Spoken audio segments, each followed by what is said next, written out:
नमस्कार दोस्तों, मैं डॉक्टर अंजलि।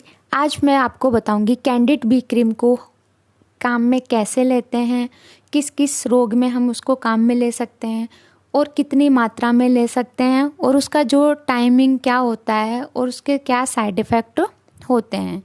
जो कैंडिड बी क्रीम होती है वो मेनली क्या होती है, हमारी जो फंगस इन्फेक्शन होता है, जो फंगल होता है, उसमें काम करती है। तो ये क्या करती है कि जो मेनली जितने भी हमारी स्किन डिजीज होती है उनके अंदर इसको काम में लेते हैं। इसके अंदर क्या होता है कि जो कैंडिड बी क्रीम के अंदर दो मेडिसिन होती है, एक तो क्लोट्रेमाजोल, एक बिक्लोमेथासोल। जो क्लोट्रेमाजोल क्या होती है, इसका जो मेन काम होता है, ये क्या करती है, जो फंगस होती है उसकी जो ग्रोथ हो रही है उसको क्या कर देती है, रोक देती है कम्प्लीटली।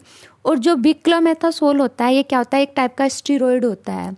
तो ये क्या करता है कि हमारा जो प्रोस्टाग्लैंड केमिकल का जो सिक्रेशन होता है उसको रोक देता है, जिससे वहाँ पे जो रेसेज हो रहे थे, जो स्वेलिंग हो रही थी, उसको कम कर देता है।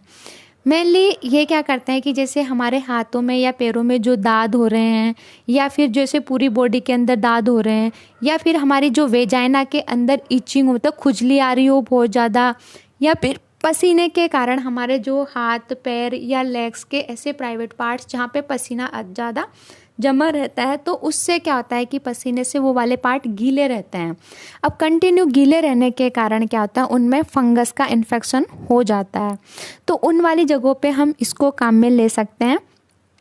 कैंडिड भी क्रीम होती है, उसको मेनली हम क्या करते हैं, एक्सटर्नल यूज, मतलब केवल बाहरी यूज कर सकते हैं। ऐसे नहीं कि हम उसको अंदर इंटरनल पार्ट्स में यूज करा सकते हैं, केवल बाहर एक्सटर्नल रूप में यूज करवाते हैं।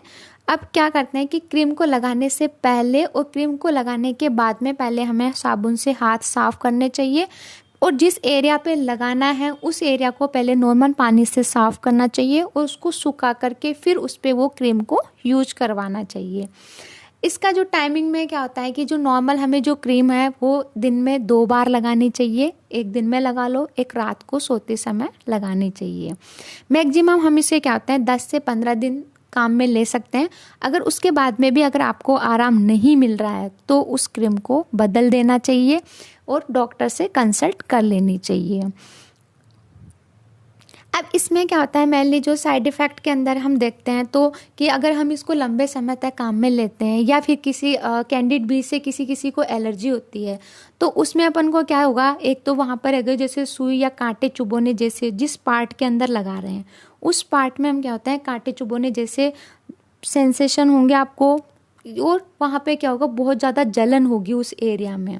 और वहाँ क्या होता है कि जो स्किन होती है वो ड्राई होकर के, मतलब सूखी होकर या रूखी होकर के वहाँ से क्या होती है, निकलना स्टार्ट हो जाती है। इसमें क्या होता है कि अगर ये सिम्टम्स कुछ टाइम के लिए आ सकते हैं, लेकिन अगर ये कंटिन्यू बने हुए रहते हैं आपके ये सिम्टम्स, तो आपको डॉक्टर से कंसल्ट कर लेना चाहिए। इस क्रीम को यूज़ करने से पहले भी आपको अपने डॉक्टर से एक बार कंसल्ट कर लेना चाहिए। और जो कैंडिड बी होती है मेनली ये क्या होती है, टैबलेट फॉर्म में भी आती है और ऑइंटमेंट फॉर्म में भी आती है। जो टैबलेट फॉर्म में होती है उसमें भी इसकी 7 टैबलेट्स आती है 7 दिन की। अगर आज शाम को स्टार्ट किया है तो हमें कंटिन्यू 7 दिन शाम को ही स्टार्ट करनी है।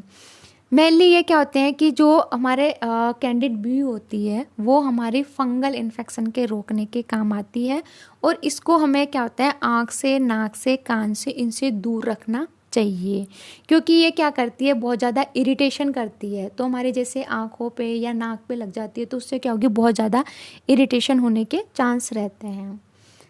आपको हमारा वीडियो अच्छा लगा हो तो प्लीज़ लाइक एंड सब्सक्राइब